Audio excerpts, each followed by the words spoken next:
he had this one line where Jay-Z said, the dude from Cristal was racist, okay, so I went ahead and got me Ace of Spades.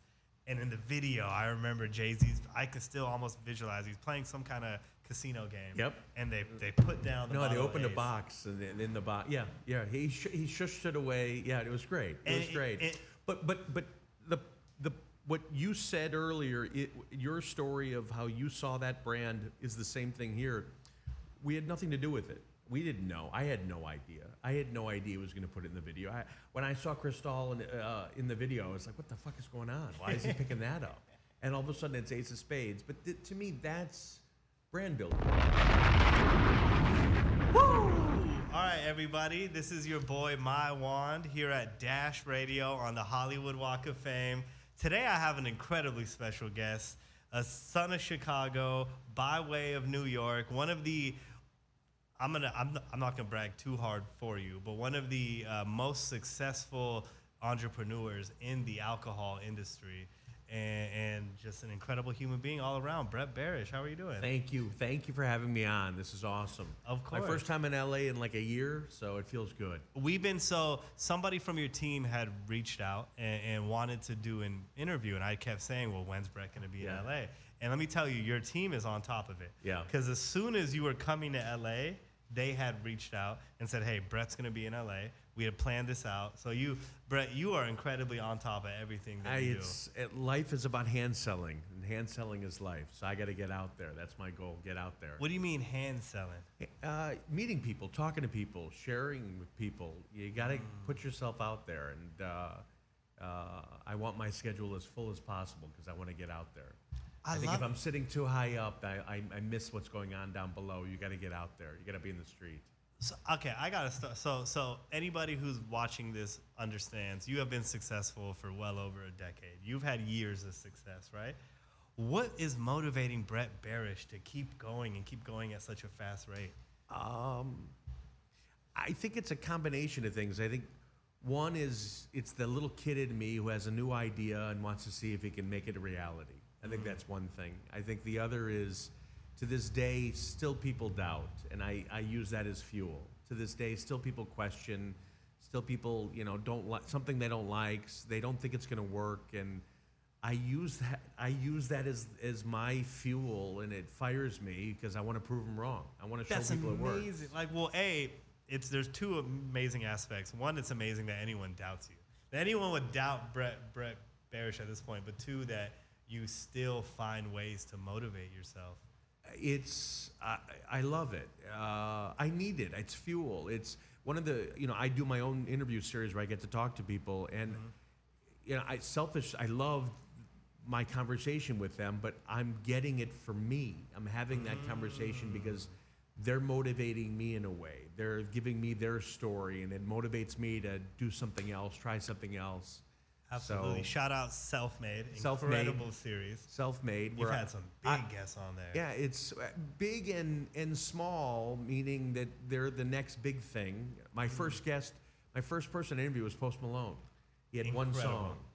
Whoa. He had White Iverson. That's it. We take pride in saying we had his first radio interview. Yeah. But I bet you might have, between us and you, we both were on him early. But even Post, like listening to him tell stories about his, he'd wear suits in high school, like a suit in high school, because everyone make fun of him, but he did it because his dad wore it, and he beat to his own drum. He did his own thing. And absolutely. That shit motivates me. So I don't know. I'm still hungry. I still want more. That's amazing. Because so one of the coolest things that you've done to me is you found a way to make almost every single one. I'm sure you got a few that you're still working on, but every brand Brett Berish has created or touched is cool. It's synonymous with the word cool to me. I don't know if it's just you're lucky, which I highly doubt, right? But you have done an incredible job of making Belaire, for example, cool. Ace of Spades, cool. I appreciate that. It's, I think I put me and my team and everybody around and my brothers, blood, sweat, and tears into these brands. So they're people, they're kids, they're real, they're emotional, they have souls. And my dad would always say, Brett, you can't buy cool. You either are or you're not. And I think that's what these brands are. They're not buying their way into people's lives. They're not paying to showcase it in a way to try to convince you. You're discovering it yourself, and they've become something. And to me, they're a statement. So this is where I get the self-made ideas that I've done something, I've achieved something, I've made something. The brands, to me, mean something to people, and I want that. Absolutely. Like if I'm to walk in, let's say I'm at the club and they bring this out.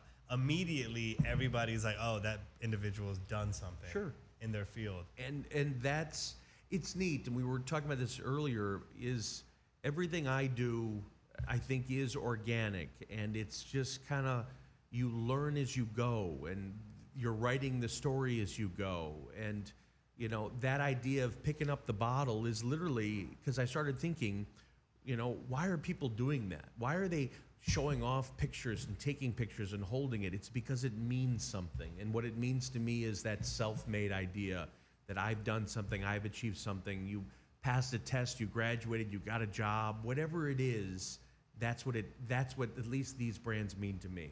Absolutely. And to me, the first time, I'm going to try to segue this. The first time I remember seeing this, right? Seeing the notion of, I got this bottle and it's a representation of me, was Jay-Z's video, Big Pimpin'. Yep. Because Dame Dash had the bottle of Cristal. Yep. The whole video, which I doubt they got paid by Cristal. Yep. I'm sure they got a little bit, but he just kept doing this. Yep. I remember as a kid, I would grab the orange juice bottle and do this. And I would grab anything.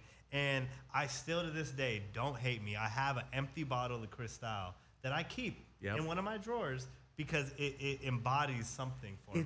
And I'll give you an example for me, and it's another brand. I remember being I must have been like 20 or 21 with my dad at a nightclub in South Beach, and somebody ordered a bottle of Kettle One. This is, 30 years ago, and brought it to the table and put it on the table, and I just thought that was the coolest thing I've ever seen. Like, what is that? But I didn't even order it. But it felt like it became mine, and that's what I think brands are. I don't want brands to be, I wouldn't want a brand to be forced on me or I'm told what to do. I want to feel like I'm discovering something myself and I'm taking ownership. And I bet you're right. There's no way Cristal paid for that. Never happened. Never would happen. No. But it made it more real then because of that. Absolutely. And you go back to that. I think this is what I was going to segue was. So Cristal at a certain point, I don't remember the name of the guy. I should have came prepped with his name. But the owner of Cristal or someone high up in their company came out and said, Cristal isn't associated with hip hop. We are not a hip hop brand. And they basically said, like, don't just pin us as a hip hop brand. And what happened? Jay-Z at the same time was doing his comeback album, Kingdom Come. Yep. And he had this one line where Jay-Z said, the dude from Cristal was racist, okay, so I went ahead and got me Ace of Spades.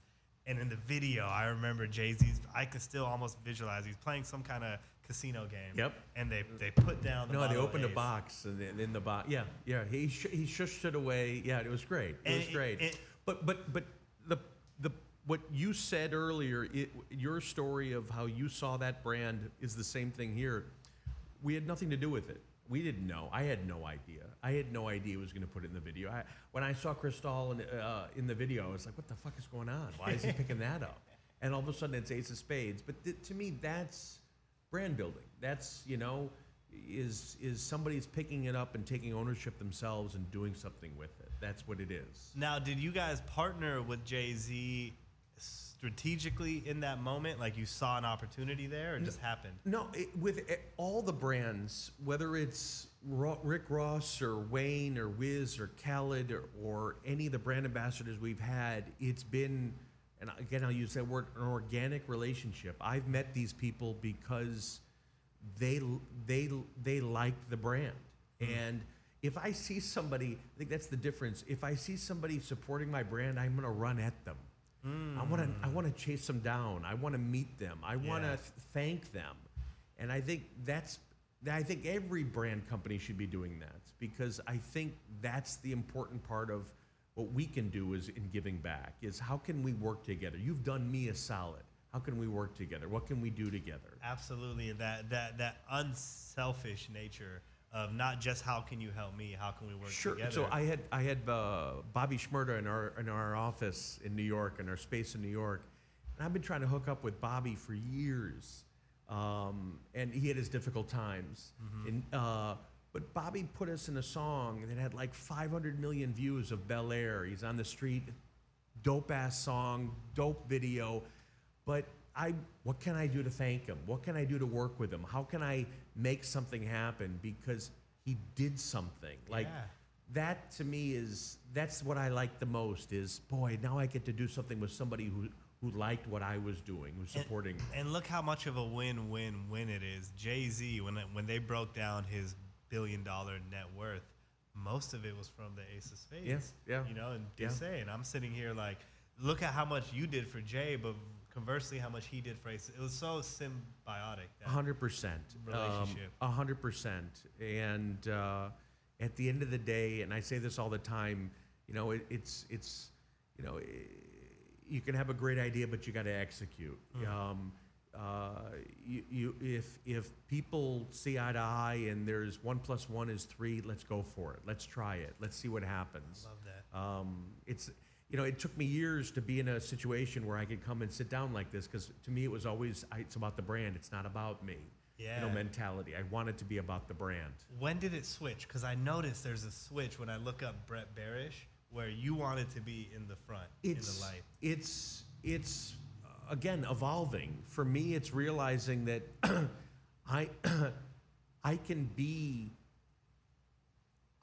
there's a story that I can tell about the shit I went through to get there that I think the 20-year-old Brett and the 15-year-old Brett would love to hear, because that's motivating. I wish there was somebody like me talking to me when I was younger, you know, and telling the shit that I went through, or the stuff that didn't work, or all the negative words that people said, you know. And I think there's a story to tell. So if I can tell that side, if I can be honest that side, it's going to help somebody else. That's a great, even in the reason your reasoning for stepping into the spotlight is so selfless. You are like, if there's one word I'm gonna take from this, it's selfless. Everything I feel like Brett Berish does, it isn't just for Brett. It's for the betterment of all of us. Because it feels good. It feels good to help somebody else. It feels good to support other people. It feels good to, you know, I had a call today with somebody I met's daughter who's doing in a business class at the University of Indiana, and she needed to ask somebody in the business world questions. I want to be there. I want to be that person. You took the call and you jumped on and gave advice. Oh my God. But it feels good. So, you know, if you can be a part of somebody else getting bigger in a way that supports them, that's why it's fun. When Gierbo was a brand ambassador for us, or A Boogie was a brand ambassador, you know, those guys were small and now they're huge. And saying, you know, we were there early and saw something early and wanted to support them, and they supported us, or Post Malone, or whoever it is. It's a great feeling. Absolutely. It's a great feeling to have. And is there something you look for in an artist that tells you, oh, they are next, or this is somebody I want to invest in? It's energy. It's follow up. It's you know, there's a guy in a basketball analogy. You shoot the ball and you go out. You don't go after your own rebound. You know, some people just shoot the ball and they won't go after it. Some people go after it. You know, because maybe I'm gonna miss. I'm gonna go freaking after it, and I'm gonna go put it up again. I want that guy. I love that. I want that guy. And I think for me, it's not about. I don't want to, and I've said this before. I don't want a transaction. I want a relationship. Yeah. I want something that's going to last years, because oven baked, not microwave. Correct. It's you know, I've been working with Ross for 10+ years, and I know him so well, and he helps me so much. And there's because we've built a relationship, there's more there. Yeah. You know, so a transaction is a finite time. It ends and you're done. That just doesn't feel right to me. So I want to. To me, it's all about, I want a friendship first, and then let's do something. I love that, because that's how you really protect yourself and your brands at the end of the day. You don't have somebody trying to come after you for anything. It's more of like, no, we've bonded. I always like to say, like, am I willing to give someone a key to my house? I don't like to work with anybody unless I feel like I'd give them the key to my house. 100%. You know? So and I could say that about Wayne or Khaled, and they would say the same thing, wanting to do something for years, but let's figure out something. Okay, let's see what works. Let's see what makes sense. Let's try to figure this out. But again, I've had a relationship with them for years, and it's going to continue this way. I love that, man. Well, I got to give you a gift. I do this, Brett, with all my interviews. I give the individual, I normally say artist, but you are an artist to me. You are. This is a piece of art if I've ever seen art. So I give every artist I talk to an album. It's normally from my CD collection, but I really wanted to. I was really trying to figure out the obvious answer was to give you a Rick Ross album, right? Yeah. And all week I'm like, fuck that. I kept saying, fuck that. I'm not giving Brett a Rick Ross album. I said, I'm not. I'm gonna dive a little deeper. So I kept diving in, and this is the album. I went to Amoeba. Can I open it? Absolutely, please do. Got it today. Let me know if it means anything. You made me a playlist. I just got you an album. Oh my gosh. I love this. Dude, this is awesome. Did it hit? Oh God, yes. Far Side, this is one of my favorites. This is amazing. You know how I knew? How You did a top 5 rappers list. were you surprised when I said it? Here's what I was surprised about. You made it very clear. You said, well, I got to shout out my friends. And you said Wayne, you said Wiz, you said Ross. And you said a fourth rapper who you've worked with. Yep. And then you said Fat Lip. Fat Lip. When you said Fat Lip, I said, oh, this motherfucker's a Far Side fan. Because I was like, nobody puts Fat Lip in a top 5. Not that he isn't. Like, I put Ghostface in my top 5. Do you like Fat Lip? I like Far Side. You like Far Side? I'm not going to Yeah. come out and say Yeah. I'm like a Fat Lip enthusiast because I don't know enough about him. Yeah. But who doesn't Far love Side's awesome. Everybody Far Side. Check it out. Old school. Absolutely. Love so it. I had to give you that because I wanted to bring up, it really feels like to me you have a deep connection with hip hop, like personally, like spiritually almost. Like hip hop played a role in your life or your self-confidence. It's because I learn from people I admire, and all these. The thing with hip hop is it's always an individual. It's one person. 99% of the time, it's one person, and they've had to fight for it. They've had to do it their way. They've had to get there. They've had to, they've had ups and downs, but they got there, and I think it's so motivating and inspiring, and I get it. I get it, and I appreciate it, and I don't know. It's something it's not something what's nice is for me is it's not forced. It's a very natural progression that's occurred. But what's strange is, and I was saying to you before we got on, is I'm in the liquor business. I'm not in the music business. I'm in my lane. Yeah. But watch, I'll give you an example of something. We're going to move into the music space.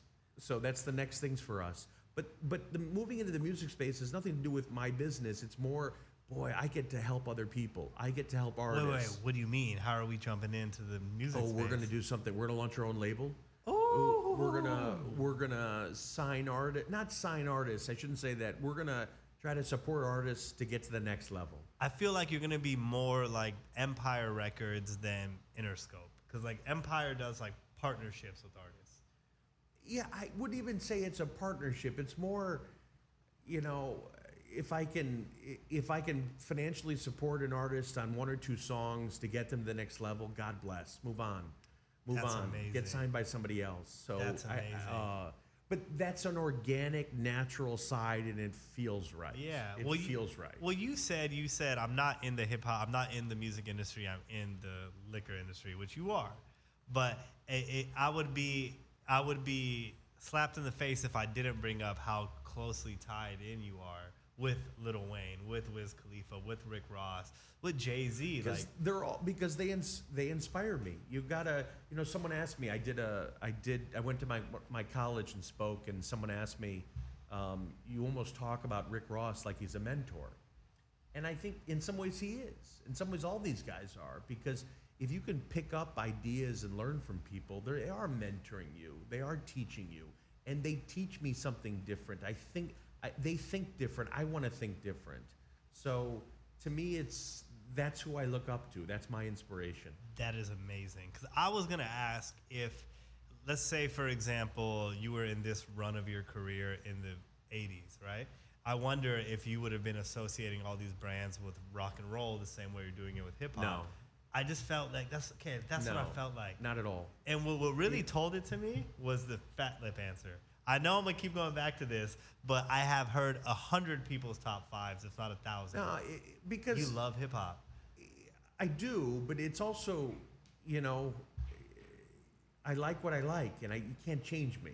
You know, it's if you have a chance to watch the Fat Lip a song, I think Spike Jonze did his video, but I just like it. You know, if you like something you like it, just go for it, go at it. And I think it's taken me, you know, longer than most people to figure out what I like, but I'm moving in that direction, so I'm still evolving in that direction. I love it. Well, hip hop is I think I can't speak on behalf of all of hip hop, but I'd say hip hop is grateful that Brett Berish is such a big hip hop fan. I benefited hugely from it. I want to support it. I want to do everything I can for it, and artists and everybody in the space. It's fun for me. I would say it's inspiring to me. It's inspiring to my team. We're doing a ton of shit right now in Africa and promoting African musicians and Afrobeats. Tons of stuff. That gets me motivated. That gets me excited. You were ahead of the curve again, because Afrobeats is not only it's already there, but a lot of people don't realize to me how it's behind everything we're listening to right now. People are drawing from Afrobeats more than ever. I'm telling artists all the time, like my whole with my team is we're trying to introduce African artists to American artists so they can collab. Because Jesus, if an American artist gives any support in Africa, you're not an artist, you're a celebrity. You know, you're bigger than life there if you go support, if you do something there. So it's about that cross-pollination of trying to work with people together. So we've done things with artists in Tanzania, Nigeria, Kenya. We're producing music, we're shooting videos for people. But all good things that, again, it's if we can support people, it's so much fun. That's incredible, because I debated giving you Nas and Damian Marlin. No. This is distant relatives because of that connection that I've constantly seen through my research with you and African culture and African music. What was it? Something that sparked that? A song you heard, maybe an artist you discovered? It was starting to do. We started doing self-made in Africa, and they're unbelievably talented, and they're so. I don't know. I think we're getting bigger, and if I can be a voice to help support other people, it's a big deal. Mm-hmm. So if I can, I was on a Tanzanian radio show, and they're talking to me because I've talked to so many other artists in Africa, and I can give them. They look good, you know. Ross is promoting them. I have other artists promoting them in Africa. So, again, my mom gave me a pillow. I have a pillow she's had for 20 years that says, "When the mood moves, you move with it." That's what this is. I love that. It feels right. It feels good. I'm going to continue to do it. So this is what I want. Do you still have that pillow? I sit on it every day at home. Oh my God! Every day, it's my work. It's on behind my back every day. I love it. Are the words completely faded off? No. It's still there. No, it's still there. They won't come off. I love that. I still have my mom knitted blankets for me and I have 3 siblings, so she knitted 4 blankets. I'm the only one. Shout out to my brothers and sister that still has a blanket. Gotta keep I it. feel that you got to keep that. Gotta keep it. I actually think she stole the pillow from a boat she was on, but and who would have known how far it's traveled? And when how much the mood inspiration. moves you, move with it. I love that. When the mood moves you, move with it. That's right. So I want to get into 2 things. One being, you mentioned one thing I really find interesting about Sovereign Brands and Brett is the word family. It's a family-owned company.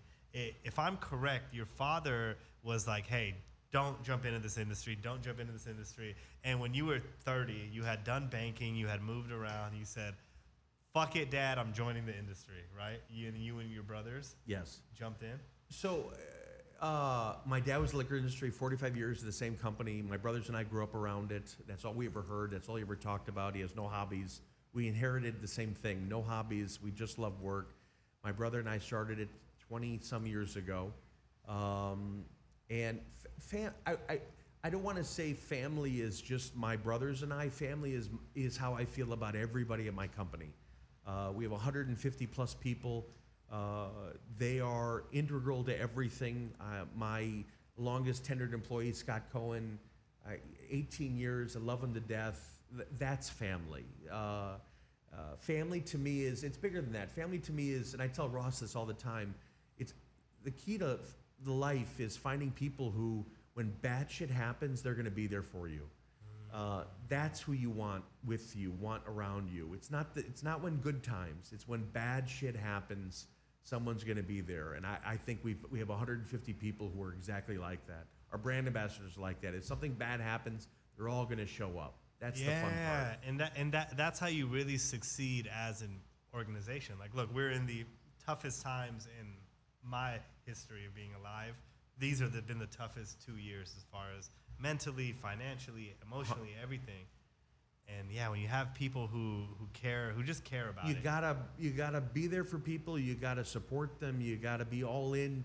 You gotta be willing to do the same shit that they do on a daily basis and more, because that's what I'd want to see. Yeah. That's what I'd want to see. So, as I tell my team, you know, anything, I'll say yes to anything. I'll say yes to anything because I got to be willing to do anything that helps them. That is incredible, man. You seem like the kind of guy, you know, Nipsey Hussle, shout out. That was the fifth guy on your rapper list. The whole time, like, deep in the back of my head, I'm like, who's that fifth guy? It was Nipsey. But Nipsey, too. I remember interviewing Nipsey out here. And again, perfect example is of learning from somebody. And he was just the coolest. He was the coolest person to show up. He showed up ahead of time. He showed up by himself. He's in this old truck. We talked for hours. But I remember him telling me, Brad, it's all about popping your trunk. And I'm like, I have no idea what the fuck you're saying. What does that mean? And he says, Brett, you got to be willing to go to the corner, open your trunk, and sell your shit. Absolutely. And he's 100% right. And that's, again, another motivating thing. You got to be able to get down and dirty and just get the shit done. Absolutely. If you're afraid to do that, you're never going to get there. That's what I was going to allude to was Nipsey once said, I clean the bathrooms in the Marathon store. And it blew my mind because I used to have retail stores and I would always do that. And then I'd get mad at myself like, you have employees. Yeah. But then in the angel here was like, no, do it so they can understand the importance of it being done. The devil here is like, fuck that. You got 5 employees on the sales floor. Have them clean the bathroom. And I see this in you where you're so hands-on. I have a feeling you wouldn't tell anybody in your company to do something that you haven't done yet. Hell no. I would do anything and everything. Because you got to. You got to. At least that's the way I've been built. So I don't know any other way. And it also gives me the feeling, and hopefully other people too, this feeling that if I can do anything, that means I can do everything. I can do everything. I can get the shit done. And I think that's, at least that's the key to, if I can rely on myself, it's going to get fucking done. So as I tell my team the same thing, you know, don't wait, lead, you know, we're not setting trends. We're not following trends. We're setting them. Absolutely. Don't wait. We get the same thing here at Dash. Shout out to John Halterman, one of the founders. John always tells me whenever I have an idea, he's like, that's incredible. Have you done it yet? He's like, just do it. Just do it. He just tells me, just fucking do it. If you get in trouble, you get in trouble. Just fucking do it. That's how you learn. Shout out to John Halterman. My entire success is based on failure. Everything I've done, everything I do is based on learning from something that didn't work. And even if you don't try, sorry, go. No, I was just saying, if you don't try things, you're not going to get better at it. You're not going to improve. And my entire everything I do, one of two things will happen if you try something. One, it works. Yeah. This is great. You just keep fucking doing it. The other, it didn't work, but then you learn. There's something you learned about it that'll take you forward to the next level. They always say, like, failure is when you stop trying to succeed. Correct. Up until then, you haven't failed. Correct. And I think you're a perfect example of that. If I'm correct, which I might be wrong on this, I try to memorize all my research. You're doing good. Had was it a vodka brand that you had out the gates that, not that it failed, but it didn't get to this level? I like saying that my first brand was my most successful brand. It doesn't exist today, but it taught me everything that I've ever done since has been successful. And it's because of that first brand. And to me, it's no different than anybody else out there. You learn in the beginning, and you take all those learnings, and you use that to your advantage for the next time. what you're going to do next, how you're going to do it. So everything, my success is literally based on that first brand. There was nothing wrong with it, but it was the execution. It was listening to people and not trusting my gut. It was waiting for other people to get shit done when I should have just been doing it myself. Everything is based on that brand. That's why everything works today. Is I trust. Again, I trust. There's lots of things, but it's because I've failed in some way or another. Yeah, but you seem to refuse to accept defeat, like ultimate defeat. Even if you take a L, you'll find a W in it. Like a win. It's funny. I tell my team all the time though the opposite, meaning don't try to justify it. Don't justify it. You got to rip it apart. It's more about, again, evolving to something bigger. Constantly, again, life is about managing expectations. If your expectations are too high, you're never going to reach it. If they're low expectations, you're going to achieve it and you're going to keep going. And that's what I'm trying to do. Absolutely. And it's perplexing to me that Brett Berish is, I always allude to Elon Musk with this, I'm gonna slide you in, is working harder than me. Is working harder than like people who are out here, because you've accomplished so much, but you have this undying fire. It's like the never-ending flame. I think it's because, one, I love what I do. I want to see, my ultimate goal is I want to see everybody around me who are involved with what I'm doing, I want to see them successful. So I want to see them, it's almost like I take my three brothers, I'm the youngest of four, and I feel like I'm the lucky one because I got to watch, I'm a little bit of each of them. I got to watch each of them fuck up in their own way, and I got the best of it. So I feel a sense of responsibility. Like it's my job to do the best because they helped me get here. And it's my job to do the best because my team helped me get here. My importers helped me get here. My distributors, everybody who's involved helped me, so I need to do my part. I have never related to a segment in any of these interviews so much because I am the youngest of four, and they are all wildly successful. But for some reason, if anything goes bad in any of their lives, I find a way to feel responsible and like, well, what could I do? What could I have done? Correct. So I think that's like a younger sibling thing. We get to learn so much from them. It's true. You do. And, it's, I don't know. I have a tremendous sense of responsibility, so I need to make sure it works because people are relying on me. And because I have a view of if, I'm ultimately making the decisions, and if anybody's going to fuck it up, I want it to be me. I love that. When I used to play basketball with I'm the worst basketball player of all time. Any of my friends from high school who might catch this, they know I am dog shit terrible at basketball. But what I always said was, hey, if we win or lose, it's my fault. I'm going to, I love playing defense because I would love to try to take the obstacle of stopping the best scorer if they weren't like 6'3", Sure. And so I feel that. I feel that in a sense where you want it to be on your shoulders. So ultimately, whether it's win or lose, it's Correct. on you, and you don't. Correct. You've turned every stone. Correct. 100%. Wow, Brett, this is one of the. I knew this was going to be one of the more enlightening and self-aware interviews I would have, but you have exceeded what my expectations were. I think it's the Bumbu.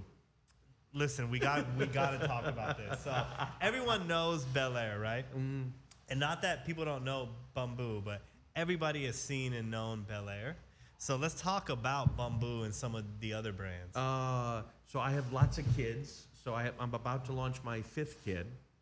Wait, did you say you're about to launch your kids like kids? alcohol? So these are my kids. Okay. So I've had two Ace of Spades and Douce. Now I have Belaire, Bumbu, which is my rum, which is the #1 premium rum in the world, which is amazing. But another brand. So the thing that all my brands, for anybody in business, hear me loud. Every one of my brands have one thing in common. Okay. No one believed in them. No one from the industry believed in them. No one thought they would work. When I launched Belaire, they thought the trade said you're nuts, Brett. You can't launch rosé first. You got to do a brut first. You can't put rosé in a black bottle. You can't see it. You can't compete with the likes of Moet and Veuve. And now we're the #1 champagne premium sparkling in the United States. Bumbu, they Wow. said don't do rum, don't do a premium rum. Why don't you go do tequila? You know, it's not going to work. Same thing. Now it's the #1 premium rum. But they all, again, everyone says shit like that, and you just gotta. You may learn something. You know, maybe there's an idea that they have, but you gotta just keep steering forward. But I got McQueen and the Violet Fog, my gin. Those seen of you, Wiz all over Wiz loves McQueen. Loves McQueen. It's amazing. This gin from Brazil. And then my new brand, about a year old, is called Vion. It's almost think of it like a spiced cognac. Really cool brand, Vion. And then I've got a new brand coming in January, which I'm ecstatic about. So you have done champagne, Yep. of course. You've done rum. Is there any alcohol type that you haven't done yet that you're looking forward to jumping into? There's a bunch. It's funny. I can only sell a brand if I drink it. So I need to drink it. I need to feel it and experience it and get an idea from it of what profile I'm looking for. What do I want to do that's different? So there's a whole bunch, and they'll come. But it's based on. I was never a gin drinker until I just got into the category and I liked it, and I thought of a way through it and how it would make it different and better. It's the same thing with all the categories. So if I can figure out I promise you this, and I told everybody this, if I can make it taste better than the competition I'm after, I'll introduce it. If I can't make it taste better, I can't do it. That's the parameter. Correct. For you. I I can't love look that. in the eye and tell you this is. If the brand's not better tasting, it's never going to work for So me. it always comes down to the taste, right? 100%. I can have the greatest package in the world, and the greatest bottle, and greatest supporters. If it doesn't taste better than the 800-pound gorilla I'm after, it's not going to work. Well, speaking of 800-pound gorilla, one of the most impressive things to me about your story and your journey, the alcohol industry and the music industry have one thing in common. There's about 4 or 5 big players. Correct. And, there's, what is it, Brown Foreman? Brown Foreman, Shout out Brown Diageo, Foreman. Constellation, Jim Beam. There's And everything falls Correct. under them. And then there's that one badass motherfucker, Sovereign Brands. You guys are almost like the prince of alcohol, if I'd put it. Like the independent kind of like, fuck you, I don't need any of you, I never did. I think we have that attitude, but I think it's also, and again, this is Brett Berish evolving. I think it took me time to realize that I can't be them. I gotta be me. I gotta be what we're after. And you gotta get rid of all that noise and not think, well, what are they doing or how do they do it? No, it's about how do I do it? What works for me? What feels right for me? It's no different than Dash and iHeartRadio or anybody else. It's like you can't. There's no point in trying to match them. Just be you, and you'll find your lane. And we found our lane. Now, do you ever? I had to bring this up. Do you ever not fear, but do you ever worry that one day you will be one of them? Right? No, Sovereign Brands is gonna get that big though. No, I never because the way we think, the way we act, the way we are, it's built into our core. It's me sitting down, me getting out there, me going into liquor stores myself, me talking to people. This is the same thing all my team does. Nothing's changing. We still have the same attitude. I call my international team the Avengers. In the U.S., we've got our own team. Like, if I will not change, I can't be them because I don't know what it's like to be them. It's impossible. It's like, as a perfect example is I could never do what my dad did. Never. He could never do what I did. But I don't want to own anything else other than my lane because that feels right. Yeah. If I'm them, then then I gotta get out. That's not right. Absolutely. At that point, you just let it go. Correct. Because I was wondering when, because if I was to compare you guys to like the fast food industry, you're like the in and out, right? Of like family owned, operated. You're fuck you. We're not franchising to you unless we believe in you type thing. And to me, I always wondered, well, there's gonna be a point where you're moving as much volume as Brown Foreman. You might already be there, but at that point, what's gonna differentiate Sovereign Brands from the Brown Foreman the Jim Oh, Beans. We'll be doing the same thing we're doing now. We haven't changed in 20 years. We're not going to change. We'll evolve. It's no different than when Ace of Spades, we were building that brand. You know, we built it through traditional, you know, PR. It was people writing about us, newspapers, magazines, articles, blogs, and then all of a sudden you have social media. And it's, okay, now we're doing it differently, but now you have social media. So now, you know, that's a different element, but we're figuring out how to make that our partner and our friend.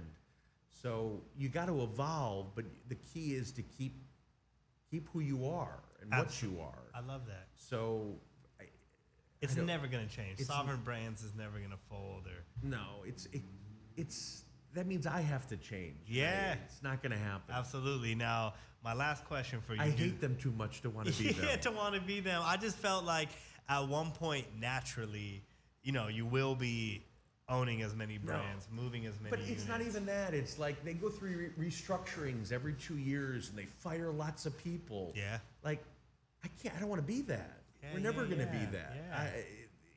You know, this is a people business. We're in a relationship business. Like, I don't want to Absolutely. be that guy. Now, before my last question, a quick one. Are you still going into stores like you had course. mentioned? Still, Brett, love Brett, it.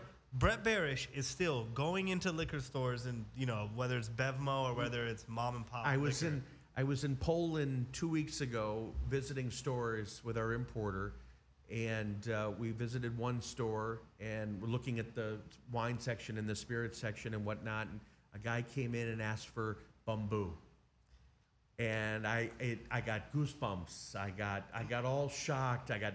We took a picture together. I signed the bottles together. I offered to buy him Bumbu Cream, which is our other extension of Bumbu. He wouldn't let me buy it.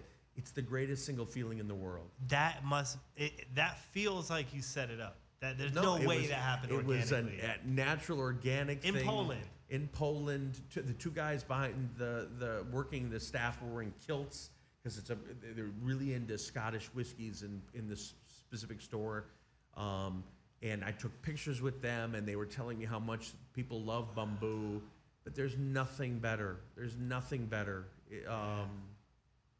than getting out there, than meeting people, than it's the greatest single feeling. That it gave me the chills to just to visualize you in that It moment. never gets old. In some random store, not random, whatever it was. In a store, I should say. I didn't mean to slight the store. In a store in Poland. Yeah.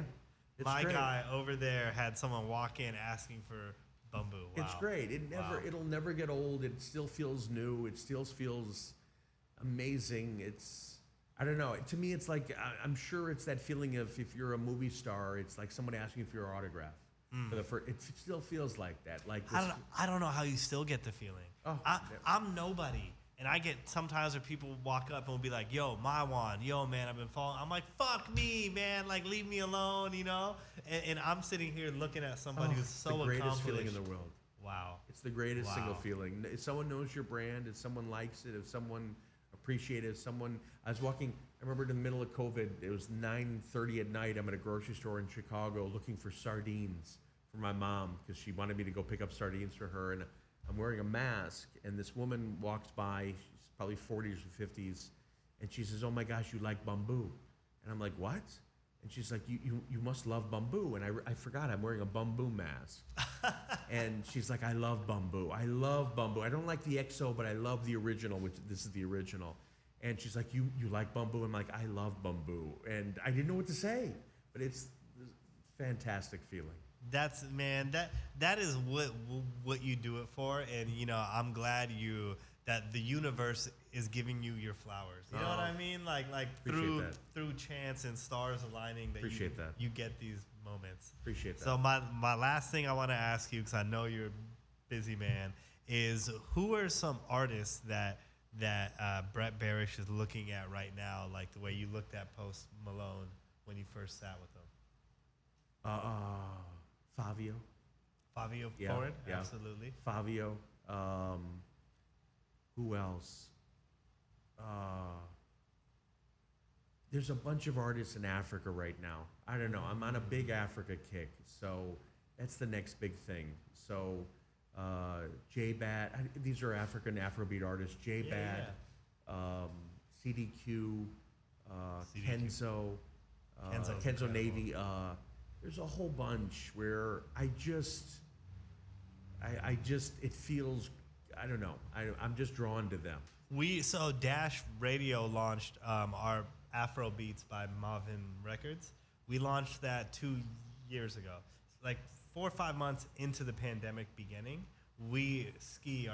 one of the founders was like, "Yo, we got to get on this Afrobeats train." Yeah. So we've been about it. Yeah. We're believers as well. So for you to say that lets me know that we were right. But the cool thing is again, I'm not in in your space, the music space. Oh, but you are. But the brands allow me to be. So it allows me to see where the brands are going, and then I get to kind of follow and watch, and I'm learning this. And I don't know, as I said, when the mood moves, you move with it, right? So it feels right. It feels like the right thing to do, so I want to go right at it. I love it, man. That is the quote of the day, of the night here. When the mood moves you, move with it, Yes, right? yes. When the mood moves you, move with it. I'm gonna make sure I memorize that. Yeah. Brett, you are an incredible human being. My mom will love this one. I'm gonna make sure I share it with you. I'm gonna send that clip out. She'll love it. What's your mom's name, if you don't mind Molly asking? Bell. Molly Bell. Molly Bell. Molly Bell. Molly Bell, shout out to you, because all the research I did, this motherfucker Brett was shouting out you were shouting your motherfucker, sorry. You were shouting out your mother nonstop. She's my idol, man. She's when shit hit the fan, and we were a few years into the company, and back then we had investors and they wanted to wind it up. And I remember telling my mom, we were on a call, we had a bankruptcy attorney on, and she's like, "Brad, I'll sell all my rings for you. I'll do anything I can to help support you." And it's like, man, that's just awesome. I didn't accept it, Wow. but that was just awesome. That is incredible. I have a shout out to my mom, Nahid. Similar thing where my mom's like the rock in our Yeah. family, and we couldn't. None of us would have accomplished things we've accomplished without her Sure. sacrifices. So Molly Bell, Molly Bell. shout out to Molly Bell. Shout out to you, Brett. Thank you. Shout out to Bumbu, Belaire, and the 100 brands that are to come appreciate that. in the next 10, 20 years. You have a home here at Dash. Thank you. Whenever you're in LA, if anyone hasn't checked out Self-Made's an incredible show. Thank you. Where I really love how it's what the show says. It's you're talking to people who made something out of nothing for themselves. And you always have a home here to Appreciate record. that. You want to bring someone here, I'll help you get a banner All right, printed love that it, says love it. Self-Made. Everybody, Dash is my home, everybody. If I'm going to you- be moving in. we are excited to have him. This is your boy, Maiwan, Brett Berish. If you guys are not hip to Brett, go watch all the Self-Made. But if there was some, like the Post one to me was so beautiful because Post was good. You hit the Nipsey nail. was good. Deontay was good. Ross. There's a bunch. there's a bunch. Brett, you are. Oh, we played beer pong. I fucking killed Post. You killed him in beer pong? Oh, I crushed him. Crushed him. But I Post, think, you had one job. I think I did an illegal move. I whipped the ball in his chest. He was shocked. It hit him. And then I tossed it right in. But I think it's an illegal move. Wait. Did it hit his chest then go in? No, it hit his chest. He got startled, and I threw the second ball. And it went right in. But you're allowed to throw 2 balls. You're playing with 2 Correct. balls? No, that is legal. That is legal. That is I got it absolutely all on legal. film. That is I a crushed him. genius Crushed him. move. Okay. Crushed him. Man, this was an honor, Brett. This is your boy, Maiwan. Everybody, tap in with Brett, Cheers, everybody. Thank you, Dan. Thank you.